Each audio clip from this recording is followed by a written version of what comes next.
63절에서 65절 제가 읽겠습니다. 지키는 사람들이 예수를 희롱하고 때리며 그 눈을 가리고 물어 이르되 선지자 노릇하라 너를 친 자가 누구냐 하고 이 외에도 많은 말로 욕하더라. 아멘. 오늘은 이 세 구절을 묵상하겠습니다. 이 말씀은 시간을 먼저 좀 살펴야 됩니다. 언제 있었던 일인가? 이 세 구절이 언제 있었던 일인가 하면 앞뒤를 봐야겠죠? 그러니까 54절에 보시면 예수님이 체포되어서 이제 끌고 대제사장 집으로 들어갈 때 이제 54절에서부터 62절은 베드로가 3번 예수님 모른다고 부인한 그 사건의 말씀이 있었고요. 그때 이제 예수님을 지키고 그 다음에 오늘 본문 그 뒤로 66절에 보면 날이 샘에 백성의 장로들, 대제사장들, 서기관들이 모여 예수님을 그 공회로 끌어들여, 그 공회는 사내들인 공회죠. 유대의 최고 의결기구 71명으로 구성된 사내들인 공회예요. 그러니까 사내들인 공회, 그러니까 예수님이 체포돼서 대제사장 집으로 끌려가서 이제 사내들인 공회가 소집되어서 재판이 시작되기 전까지의 시간이 오늘 본문 시간이겠죠. 그렇죠? 사내들인에서 신문을 받기 위해서 기다리시는 시간이에요.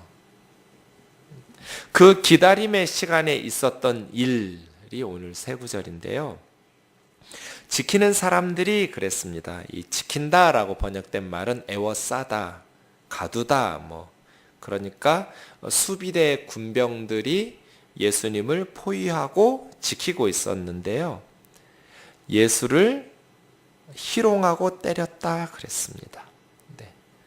그러니까 사내들인 공회가 열리기 전까지 군병들이 희롱하고 때리면서 지루한 시간을 보낸 거예요.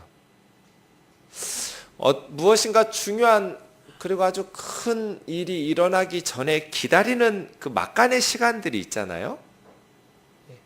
이때 군병들은 그냥 침묵 속에서 기다릴 수도 있었어요. 이제 곧 사내들인 공회가 열리겠지. 그럼 저 예수가 재판받고 죽임을 당하거나 어떤 형벌을 받겠지 하는 동안에 군병들도 잠시 쉬고 예수님도 잠시 쉴 수도 있었잖아요. 그 시간. 그런데 그 시간을 쉬지 않고 군병들이 예수님을 두 가지 단어로 했어요. 희롱하고 때렸다 이렇게 되어 있습니다. 희롱했다는 말은요, 조롱했다라는 말인데요. 네. 어린아이들처럼 놀다라는 의미가 있거든요. 파이디온 선교회가 있잖아요. 네. 이게 엠파이디조 이런 어근이 비슷해요. 어린아이들처럼 가지고 장난하고 논 거예요. 이게 희롱하다, 조롱하다, 가지고 놀았다, 비웃다, 경멸하다 이런 뜻이죠. 때렸다라는 말은 원래 좀 대로라는 말인데요. 그 다음에 64절에 친자라고 치다라는 단어 좀 다른 단어인데요. 원래 이 단어는 구약 성경을 헬라말로 번역할 때 그리스 말로 그 번역한 성경이 70인경이라고 그랬죠. septuagint에 보면 이 데로라는 말은 희생 제사 드릴 때 짐승의 껍질 벗길 때, 짐승의 가죽을 벗길 때 사용한 단어예요. 데로라는 단어. 그러니까 예수님을 때렸다라는 것, 희생 제물 짐승의 가죽을 벗기듯이 이렇게 채찍질한 거거든요. 그러니까 어쨌든 매질하고 때리고 주먹질하고 아주 가혹한 이 두 가지 하면서 기다리는 시간을 채운 거예요. 사내들인 공회가 열릴 때까지 그 기다림의 시간을 이 군병들은 예수님을 심심풀이 대상으로 삼아서 희롱하고 때리고 욕하면서 그 시간을 보낸 것이죠. 그 장면을 생각해 보면 참 가슴이 아픕니다. 그렇지 않아도 예수님은 사내들인 공회와의 신문 그리고 이어질 십자가를 보면서 너무나 고통스럽고 괴로운 시간인데 그 막간의 시간만이라도 하나님 앞에 기도할 수 있는 개인적인 시간을 보내도록 허락할 수는 없었을까 이런 생각이 듭니다. 무엇인가 중요한 사건들을 앞두고 우리는 좀 개인적으로 준비할 시간, 좀 기도하면서 맞이할 시간들이 필요하잖아요. 네. 저 같으면 의사들이 수술 중 죽을 확률이 50%. 그 이야기를 들었거든요, 제가. 의식을 잃었다 깨웠다 하고 있었는데 막 의식 깨어나고 있는데 저희 부모님에게 의사 선생님이 설명하더라고요. 수술하다 죽어도 괜찮다는 사인을 안 해주면 수술할 수 없다. 이 아이를 수술하다가 죽어도 이렇게 나에게 병원에 책임을 묻지 않겠다는 각서를 쓰면 수술해 주겠다. 제가 막 의식이 깨어나고 있는데 그 말을 이렇게 부모님에게 설명하더라고요. 그리고 나서 수술할 때까지 기다리는 시간이 있었어요. 그런 시간, 네, 저 혼자 있었죠. 수술실에도 혼자 있었죠. 기도했죠. 하나님. 그러니까 예수님이 사내들인 공회에 신문을 앞두고 기다리는 그 시간이거든요. 근데 군병들이 애워싸서 짐승 가죽을 벗기듯이 때리고 애들 데리고 장난하고 놀듯이 조롱하고 비난했다는 거예요. 64절에 구체적인 그 선지자 게임이 나오는데요. 눈을 가리고 물어 이르되, 눈을 가렸다 이 말은 뒤집어 씌운 거예요. 다 이렇게 옷 같은 것 뭘로 덮은 거예요. 그래서 이 선지자 노릇은 원래 그런 거예요. 이렇게 뒤집어 씌우고 여러 사람이 애워싸고 그 중에 한 사람이 치는 거예요. 그리고 그걸 벗기면서 누가 너를 쳤는지 맞춰보지. 보통 사람이라면 맞출 수 없죠. 뒤집어 썼기 때문에 그 여러 사람 중에 누가 때렸는지를 어떻게 맞출 수 있겠어요. 그런데 너 선지자라면 하나님의 영이 함께 하시고 하나님의 능력이 임한 사람이라면 누가 맞췄는지 맞힐 수 있어야죠. 그게 이제 선지자 게임인데요. 그런 전례적으로 내려왔던 게임을 했는지 아니면 그것이 변형된 형태의 게임을 했는지 정확하지는 않아요. 하여간 비슷한 게임 한 거예요. 군병들이 주먹으로 막 친 거예요. 여기서 친 자가 누구냐 했을 때 치다라는 것은 주먹으로 치거나 뭐 막대기나 칼, 검 같은 걸. 베드로가 그 대제사장 그 하인 말고의 귀를 쳤었던 똑같은 단어예요. 쳐서 그러니까 뭔가 칼이나 막대기나 아니면 주먹으로 칠 때도 이 단어를 씁니다. 그러니까 예수님을 뒤집어 씌우고, 그러니까 이 지루한 시간이 군병들이 그냥 가만히 있기 싫은 거예요. 사내들인 공회의 재판이 열리기 전까지 기다리는 그 시간을 예수님을 이렇게 대상 삼아서 그냥 논 거예요. 찍고 까불면서. 그게 이제 선지자 게임 한 거예요. 뒤집어 씌워서 실컷 두드려 패고 그다음에 벗기고 조롱하면서 낄낄대면서 묻는 것이죠. 맞춰봐. 너 많은 능력도 행하고 뭐 네가 하나님의 아들이기도 하고 메시아기도 하고 어마어마한 무시한 사람이라며 우리 중에 방금 누가 너를 때렸는지 너를 친 자가 누군지 맞춰보라고.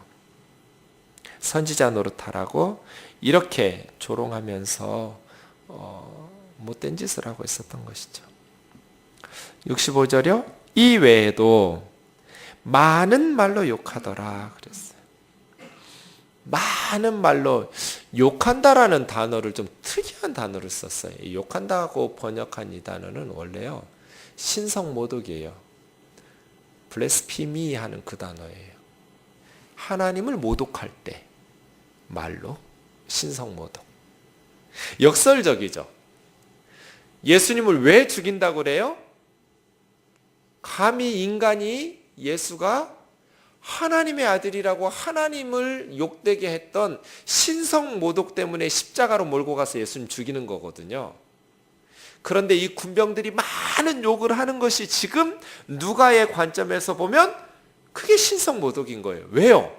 예수님은 하나님이시니까요. 수많은 말로 예수님에게, 그러니까 그 산헤드린 공회 신문 전까지 기다리는 그 시간 동안 폭행과 욕설이 있었던 거죠. 때리고 욕하고. 그런데 그 욕을 정확하게 표현하면 신성모독인 거죠. 왜요? 예수님을 때리고 욕했던 그 사람들이 뭐 길어야 몇십 년, 몇 년 혹은 있다가 죽으면 주님을 보지 않았겠어요? 천국에서? 자기들이 때린 분이 하나님의 아들이라고, 하나님이라고 상상도 못했겠죠. 그 신성모독이죠. 네. 그런데 예수님을 주목해 보세요. 이 순간 예수님 뭐 하고 계셔요? 침묵하고 계세요. 저 같으면 이렇게 맞힐 수도 있을 것 같아요. 이렇게, 네가 때렸지?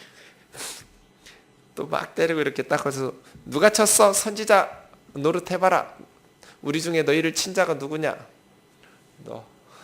이렇게 다 맞히실 수 있잖아요. 그러지 않으셨어요. 그래서 이사야 53장 7절이 생각이 나요.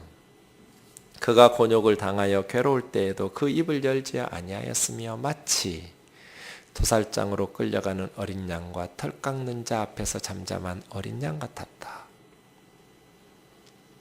선지자가 예언한 것처럼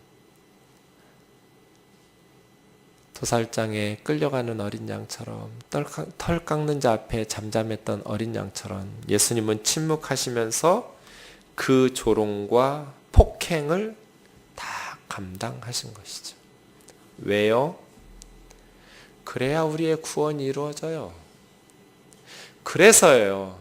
저는 성탄절이 되었을 때 기쁘다 구주 오셨네 하는 게 마음에 안 들어요. 한 단어만 바꾸면 돼요. 슬프다 구주 오셨네로. 기쁜 날이 아니에요. 예수님이 부귀영화를 누리시려고, 영광 받으시려고 세상에 오신 게 아니잖아요. 이런 수치와 폭행을 당하시려고 오신 거잖아요. 그게 기쁜 날이에요? 우리 죄 때문에 예수님이 이런 모욕과 조롱과, 애들한테도 이렇게 안 하죠. 사람이 이런 식으로 자존심을 긁으면요, 덤벼요. 최근에 제가 2, 3일 전에 보았는데요, SNS에서 5살 난 딸인가 데리고 아버지가 뭐 이렇게 공원에 갔는데 고등학생들 서너 명이 담배 피고 뭐 그랬나 봐요. 이렇게 점잖이 타오르니까 그 못된 고등학생들이 이 30대 중반, 중후반의 이 애기 아빠한테 조롱한 거예요. 까불지 말고 가라고, 어른한테. 그러면서 그냥 옆에 있던 후배가 신경 쓰지 말고 가자고 하고 끄니까 이제 뒤에서 한마디 한 거죠. 쫄았다. 이렇게 고등학생들이. 그러면서 한마디 한 거죠. 네 딸 조심해라. 뭐 이런 식으로. 그랬더니 아버지가 그 고등학생들하고 목숨 걸고 싸운 거죠. 지렁이도 밟으면 꿈틀한다는 말이 있잖아요. 그러니까 모욕을 참을 수 있는데 그게 너무 도가 지나치면 참기가 어려워요. 어쩌면 예수님이 하나님의 아들이 아니라 해도요, 어떻게 사람에게 이럴 수가 있냔 말이에요.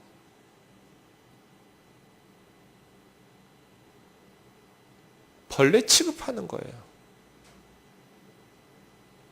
그래서예요. 우리가 조롱하고 무시해도 되는 사람은 이 세상에 한 사람도 없어요. 왜냐하면 예수님이 그런 조롱과 멸시를 받으시면서 살았기 때문이에요. 이 군병들이 그분이 하나님의 아들이라고 꿈에라도 생각했겠어요? 꿈에도 생각하지 못했을 거예요. 우리가 조롱하고 무시해도 되는 사람들은 이 세상에 아무도 없어요. 우리는 다른 사람을 멸시하고 조롱하고 비웃을 때 예수님이 그 고통을 받으셨다라는 것을 기억해야 돼요. 너무너무 심한 멸시와 모욕이에요. 어쩌면 이런 식으로 너 초능력이 있다며 맞춰봐 실컷 두드러 패고 희생 제물의 껍질을 벗기듯이 그렇게 두드러 패놓고 누가 때렸는지 선지자 노릇하라는 게 이게 인간이 할 수 있는 게임이 아니에요. 어쩜 이렇게 악하고 잔인할 수가 있냔 말이에요. 그런데 놀라운 게 있어요. 놀라운 게 뭘까요, 여러분? 이 본문에 역설이 있어요. 이 63절에서 65절에 역설, 이 선지자 게임에 역설이 있어요. 뭘까요?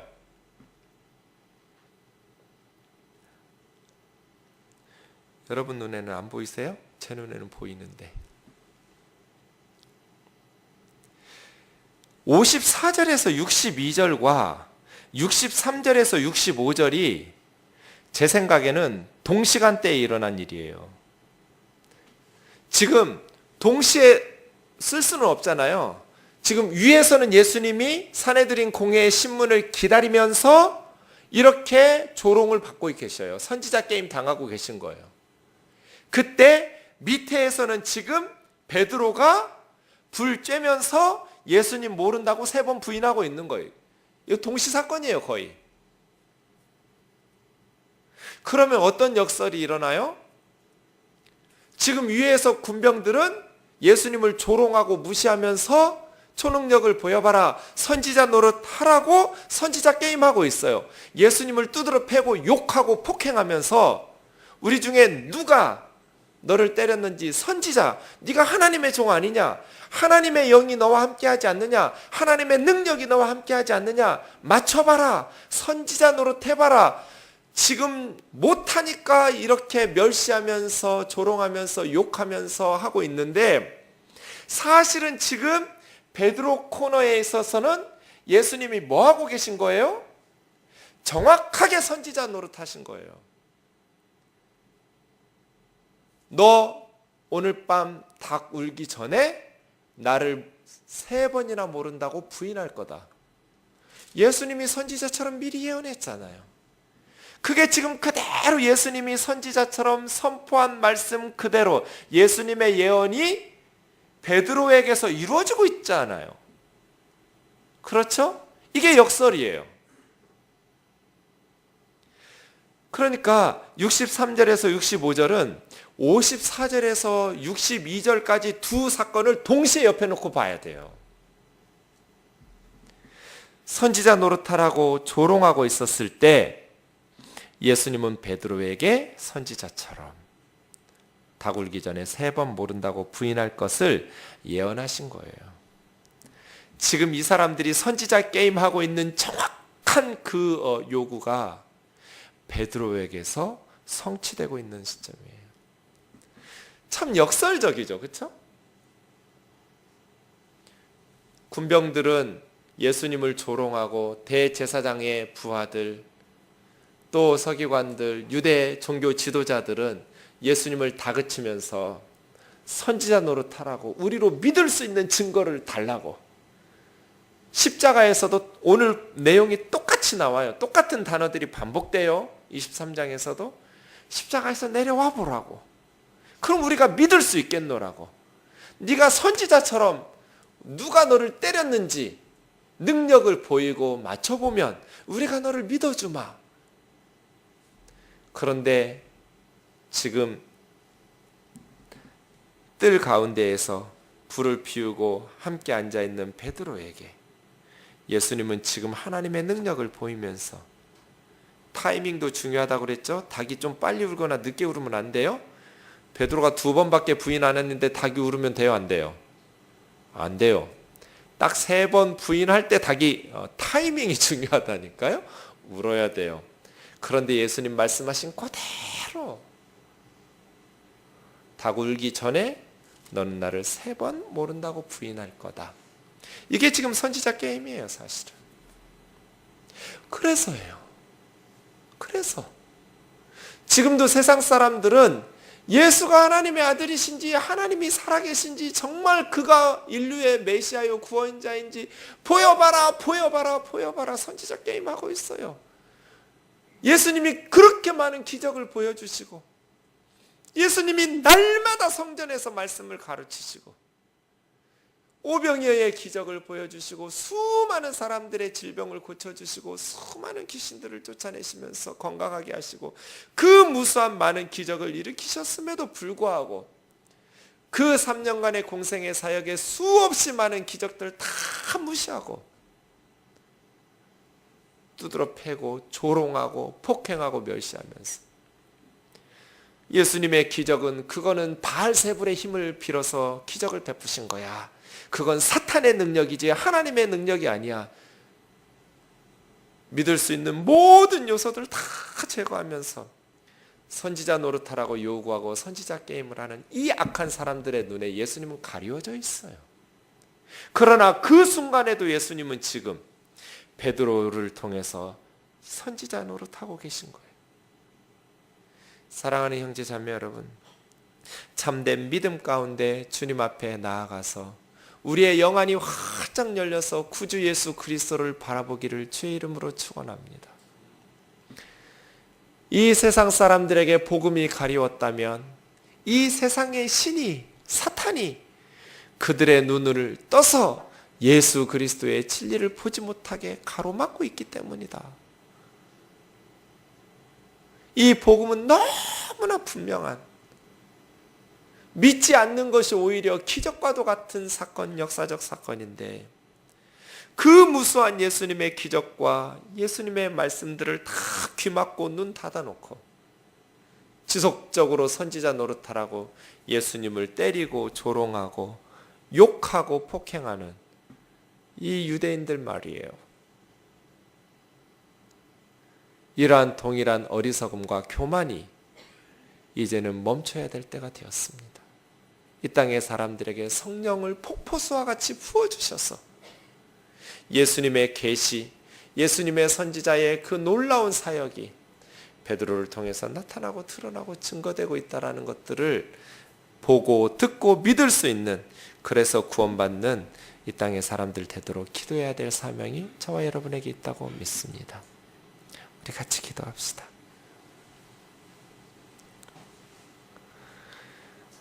군병들은 잔인한 놀이로 사내들인 공회의 신문이 이어질 때까지 기다리면서 예수님을 조롱하고 욕하고 때렸습니다. 우리를 위해서 그 고통을 다 침묵 속에서 참아내셨던 주님을 높이고 우리마저 눈이 가려워서 예수님에게 기적을 요구하고 선지자 노릇하도록 요청하는 것이 아니라 삶의 모든 순간에 주님을 믿고 신뢰하고 주님의 말씀을 따르는 믿음의 사람들이 되어질 수 있도록 우리에게 주님께서 베푸신 놀라운 선지자의 역사들이 풍성하고도 차고 넘칩니다. 그러한 성탄 될 수 있도록 기도하고 이 땅의 모든 사람들의 눈이 밝아져서 예수 그리스도를 보게 하시고 알게 하시고 믿게 하시고 구원받게 하시는 놀라운 구원의 은총이 임할 수 있도록 함께 더불어 기도하고 마치겠습니다. 같이 기도합시다.